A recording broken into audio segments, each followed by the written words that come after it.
Bonjour et bienvenue avec nous aujourd'hui à Parole sur le Roc.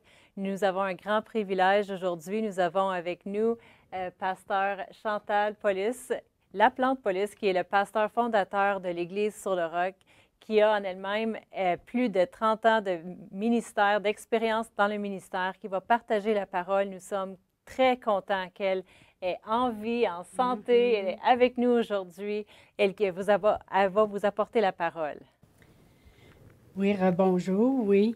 Eh bien, plusieurs savent que j'ai été atteinte avec le fameux virus du coronavirus, le COVID-19, mais j'ai survécu, j'ai vraiment vécu un miracle, j'ai été guérie et je suis en train de reprendre mes forces tranquillement.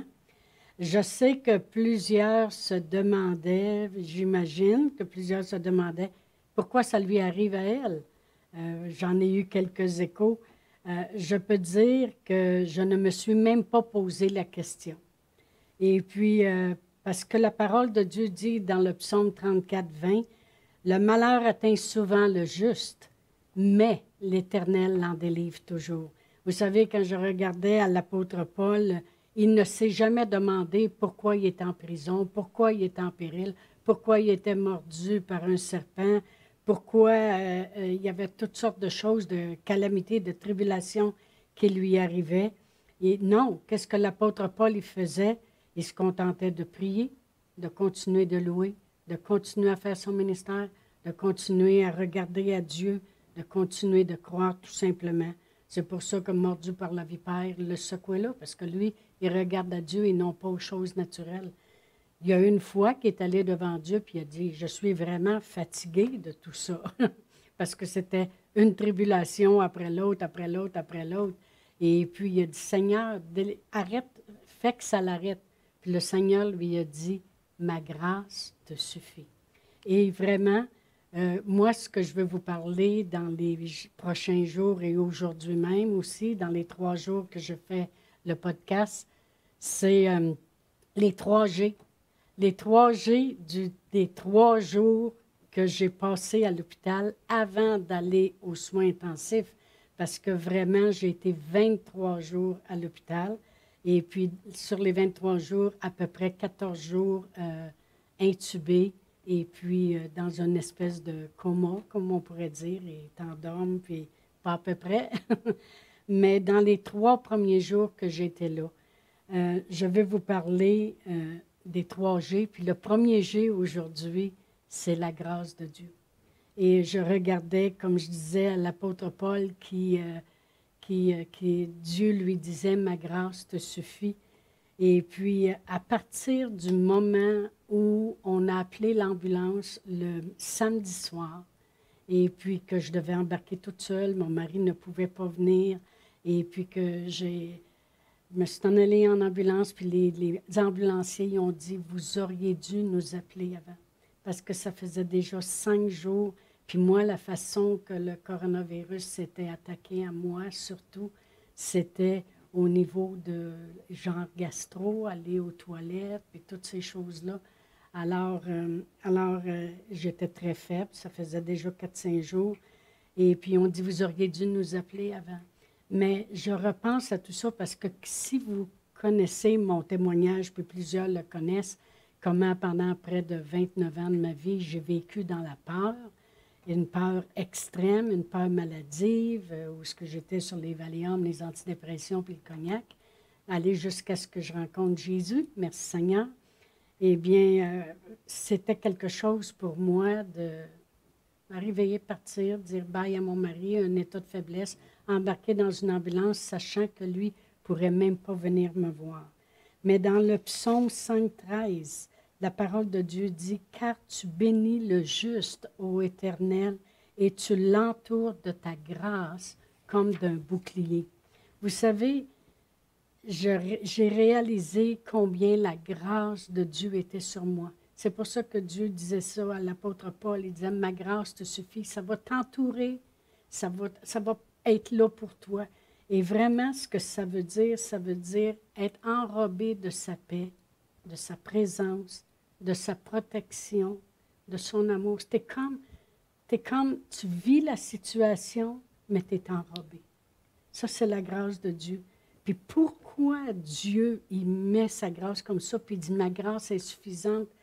Je méditais, j'ai regardé dans la parole de Dieu, puis j'ai vu le psaume 23 qu'on connaît tous, et que David il dit, si je marche dans la vallée de l'ombre de la mort, je ne crains aucun mal, parce que ta houlette puis ton bâton me rassurent. Puis vraiment, la houlette et le bâton, c'est la parole et l'esprit, puis les deux ont été donnés par la grâce de Dieu.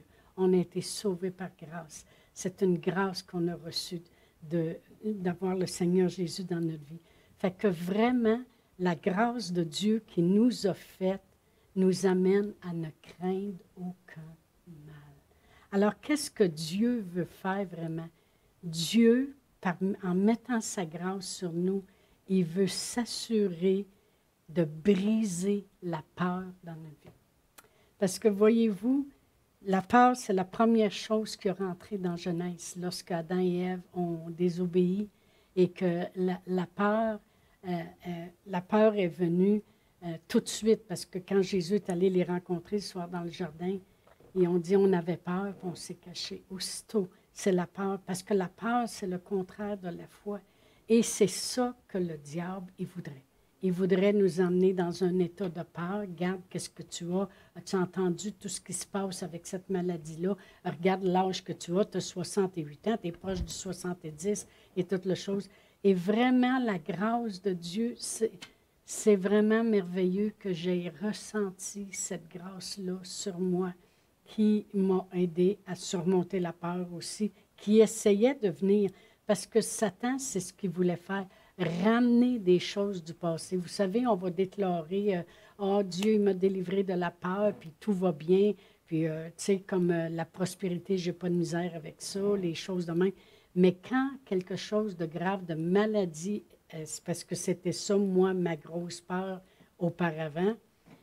Je ne rentrerai pas dans mon témoignage, mais il y a, en ramenant quelque chose de néfaste comme ça, de vraiment grave, bien, c'est qu'il a voulu ramener la peur avec ça. S'il aurait pu faire ramener la peur, il m'aurait eu. Mais, merci Seigneur, la grâce, elle te garde dans une paix, dans la présence de Dieu. Merci que j'ai eu le privilège, au travers de toutes les années, de connaître la parole de Dieu assez, au moins, je ne la connais pas toute, puis loin de là, mais la connaître assez pour connaître la grâce de Dieu et me l'approprier. Puis la grâce était vraiment sur moi. Ça te garde dans une... ça brise la peur. Alors, ça te garde dans la foi. OK? Je peux dire que du samedi soir que je suis arrivée à l'hôpital, aller jusqu'au mardi matin où le mardi matin, c'est là qu'ils m'ont emmené aux soins intensifs. Il s'est écoulé 3 nuits et 2 jours. Vous allez dire pourquoi c'est si important, 3 nuits et 2 jours. C'est parce que ça fait déjà 5 jours que je suis malade. Là, je suis à l'hôpital. Et puis, ce temps-là, je ne l'ai presque pas vu. Pour moi, c'est comme si j'étais à l'hôpital une nuit, un peu dans la journée, puis que je serais tout de suite allée aux soins intensifs. Parce que la grâce de Dieu était là. Les gens vont dire, oui, mais tu as été délivré de la peur. La peur, elle n'avait pas d'affaire à venir. Ça arrive que les gens sont délivrés, puis après ça, il y a des rechutes. Mais moi, merci Seigneur, la grâce est restée là. Amen. L'apôtre Paul a encouragé Timothée. Je vais aller dans 2 Timothée 1, 2 Timothée chapitre 2, verset 1. L'apôtre Paul il dit, « Toi donc, mon enfant, fortifie-toi dans la grâce qui est en Jésus-Christ. » Vous savez, s'il y en a un qui a connu la grâce de Dieu quand Dieu lui a dit, « Ma grâce te suffit », il a vu que qu'est-ce que ça me donne d'avoir peur des tribulations. Dieu, il me fait toujours sortir vainqueur.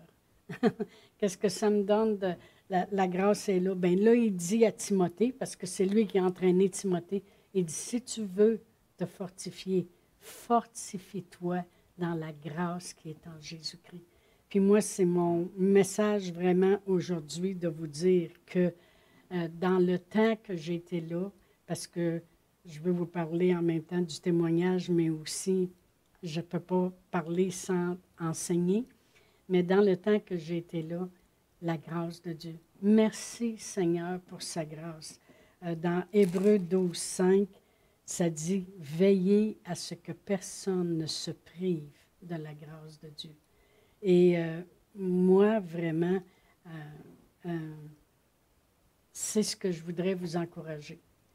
D'aller dans la parole de Dieu. Si vous avez une petite concordance à la fin de votre Bible, cherchez le mot grâce, puis regardez tout ce privilège que nous avons, parce que la grâce, c'est pas juste, ah ben, tu as la grâce là, de le faire. Non, c'est vraiment, c'est quelque chose qui nous entoure, qui nous protège, des fois, on va dire, le pasteur, il a la grâce pour être pasteur, c'est que justement, il est entouré comme un bouclier pour, justement, que les choses l'affectent moins, qu'il soit capable de donner, qu'il soit capable d'aimer, même si des fois les gens ne sont pas gentils ou ces choses-là. C'est une grâce. Mais la grâce, c'est vraiment une force. C'est vraiment quelque chose c'est la présence de Dieu avec nous. Et c'est ça qui m'a aidé dans les 3 premiers jours que j'ai été à l'hôpital. Alors, je veux prier pour vous aujourd'hui. Je veux prier pour vous, pour cette grâce, parce que je veux que vous l'expérimentiez dans toutes les avenues de votre vie, pour être capable de passer au travers, parce que c'est vraiment la paix, la présence, la force. Puis Dieu, il veut briser la peur de vos vies. Alors, je veux prier pour vous. C'est correct? Oui.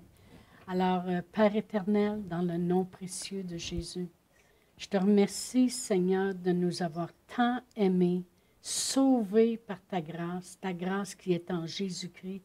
Et on va faire comme Timothée, Seigneur, selon les conseils de l'apôtre Paul.